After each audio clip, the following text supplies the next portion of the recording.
జిల్లాల ఎముకల డాక్టర్. నేను ఆర్థోపెడిషియన్, జాయింట్ రిప్లేస్మెంట్ సర్జన్ కూడా. సో నేను కొత్తగా యాక్చువల్గా మీర్పేటలో క్లినిక్ రన్ చేస్తున్నాను ఎముకల డాక్టర్లు లాగా. అండ్ కొంతమంది డాక్టర్లను తీసుకున్నాను అండ్ వాళ్ళతో కూడా జనాలకు సేవ చేయడం అలాంటివి చేస్తూనే ఉన్నాను. సో కొత్తగా మన ఏరియాకి మీర్పేట్కి ఒక హాస్పిటల్ కావాలని నాకు అనిపించింది. అండ్ నా దగ్గర నేను అందరికీ సర్వీస్ చేయగలుగుతానని నాకు అర్థమైంది. సో నేను ఒక కొత్త హాస్పిటల్ ప్రారంభించాను. అందులో మీకు అన్ని రకముల సదుపాయాలు, సౌకర్యాలు, అన్ని విభాగాలు, అన్ని వేరే డిపార్ట్మెంట్స్ కూడా, నేను ఆర్థోపెడిక్స్ వేరే డిపార్ట్మెంట్స్ వాళ్ళు కూడా వాళ్ళతో గ్యాదర్ అయ్యి ఒక హాస్పిటల్ స్టార్ట్ చేశాను. సో మీకు ఎటువంటి ప్రాబ్లం ఉన్న సర్జరీ కోసమైనా, కన్సల్టేషన్ కోసమైనా, లేకపోతే చిన్న చిన్న ప్రాబ్లమ్స్ ఉన్న అడ్మిషన్ కావాలనేది ఉన్నా తక్కువ ఖర్చుతోని ఎక్కువ సదుపాయాలతోని ఇక్కడ మీర్పేటలో కొంచెం లోపలికి అయినా కానీ ఇక్కడ ఉన్న జనాల కోసం అందుబాటులో ఉండాలని చెప్పి ఇక్కడ స్టార్ట్ చేశాను. సో అందరికీ నేను చెప్పేది ఏంటంటే మేము ఇచ్చే సౌకర్యాలని వినియోగించుకోండి. అండ్ మీకు కూడా మీరు ఒక్కసారి వచ్చి చూడండి. దాంతోపాటు మీకు ఎంతవరకు బెనిఫిట్ అవుతుంది, ఇది ఈ ఏరియాకి ఎంతవరకు బెనిఫిట్ ఈ హాస్పిటల్ అని మీకే అర్థమవుతుంది. ఓకే. సో ఇప్పుడే సవితా మేడం గారు కూడా వచ్చారు ఓపెన్ చేయడానికి ఇది.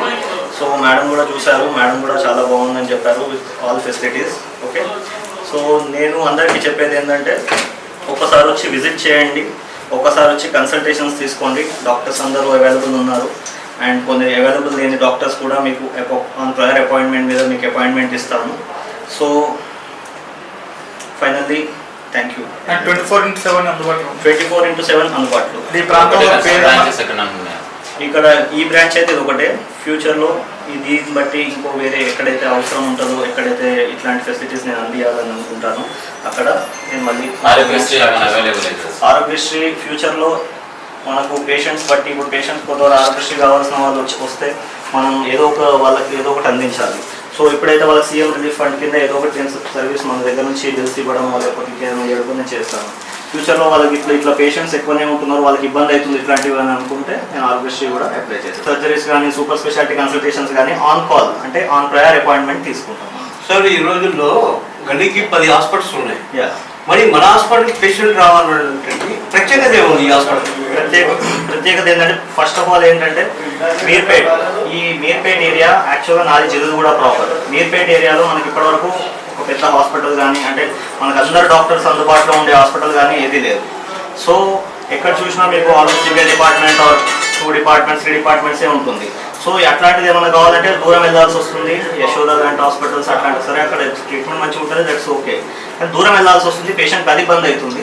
సో మన హాస్పిటల్ ఏంటంటే మన దగ్గరకే ఇప్పుడు ఏ పేషెంట్ ఉన్నా కానీ మనకు అవైలబిలిటీ, డాక్టర్స్ అవైలబిలిటీ, అంటే ఇప్పుడు నేను రెస్పాన్సిబుల్ ఉంటాను కాబట్టి ఇక్కడ for every patient, even other departments also ఆ పర్టికులర్ పేషెంట్ నేను రెస్పాన్సిబుల్ ఉంటాను. సో హాస్పిటల్ ఉన్నది కాబట్టి సో ఆ ఫెసిలిటీ, ఆ సౌకర్యం మేము అందరి పేషెంట్లకు అందించాలి. ఇక్కడ పేద మధ్యతరగతి ప్రజలకు అధికంగా నివసిస్తారు కదా, అంటే రేట్ల విషయాల్లో ఎట్లుంటుంది అంటే ఫ్లెక్సిబిలిటీ ఉంటుంది. అంటే నేను అందుకే తారీఫ్ అట్లాంటివి పెట్టలేదు. సో తారీఫ్ పెడితే ఎట్లుంటుంది అంటే ఇప్పుడు వేరే ఇప్పుడు లో ఉన్న వాళ్ళు లోపలికి నాతో మాట్లాడక ముందుకే వాళ్ళకి ప్రాబ్లమ్స్ అనేది ఏమి ఉండదు. సో మనం ఏంటంటే పేషెంట్ బట్టి మనకు పేషెంట్ అఫోర్డబిలిటీ లేకపోయినా వాళ్ళకి మంచి ట్రీట్మెంటే ఇస్తూనే వాళ్ళకి కాస్ట్ తక్కువలో వాళ్ళ బడ్జెట్లో అయ్యేటట్టు వాళ్ళకి ఫస్ట్ అర్థం చేసి వాళ్ళ తీరు ఎట్లుందో చూసి దాన్ని బట్టి మనం ప్రొసీడ్ అవుతాం.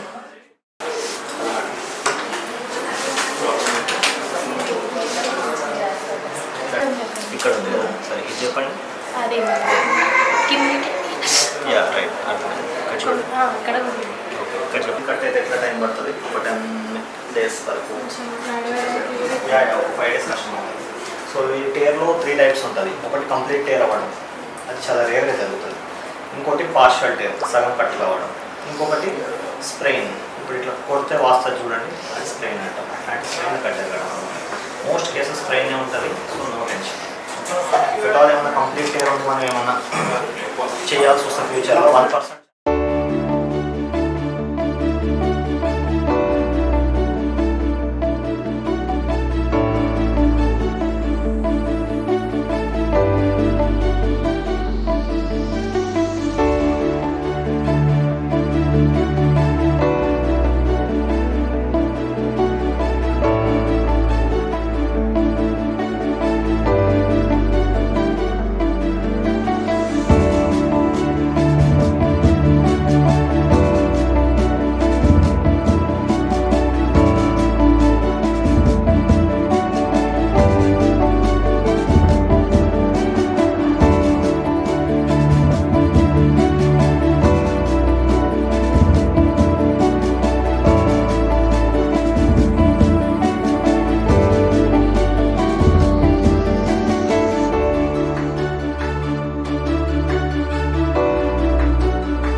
పెయిన్ ఉండేనా మీరు? ఉన్నాను sir. So simple muscle pain అండి, ఇది తగ్గిపోతుంది. జస్ట్ ఏంటంటే ఒక 5 days మసిల్ రిలాక్సెంట్స్ వాడుకొని వస్తే నేను కొన్ని ఎక్సర్సైజ్ సజెస్ట్ చేస్తాను, దాంతో మీకు మెల్లమెల్లగా సబ్సైడ్ అవుతూ ఉంటుంది అది. ఓకే, దాన్ని ఫిజియో అంటాం మనము. ఓకే, యాజ్ ఆఫ్ మీ గురించి వాడుకొని రండి నా దగ్గరికి. ఓకే. దెబ్బ అంటే ఇంకా కింద పడడం అట్లా జరుగుతుంది, బండి నేర్చుకునేటప్పుడు కింద పడడం సార్. ఓకే, అది ఎప్పుడు అది? ఒక 1 year బ్యాక్. ఓకే, సో కొన్ని లైఫ్ స్టైల్ చేంజెస్ చేసుకోండి. ఎక్కువ వెయిట్స్ లిఫ్ట్ చేయకండి, దాంతో ఎక్కువ పని చేయకండి, కొంచెం రెస్ట్లో ఉంచండి. ఓకే. దాని కంప్లీట్గా కాదు, ఎక్కువ వెయిట్స్ లిఫ్ట్ చేయకండి. ఓకే, నాకు ఒక 5 days తర్వాత కలిస్తే మీకు కొన్ని ఎక్సర్సైజ్ సజెస్ట్ చేస్తాను. ఓకే. ఆ ఎక్సర్సైజ్ కంప్లీట్గా సబ్సైడ్ అవుతుంది, మళ్ళీ రాకుండా. ఓకే.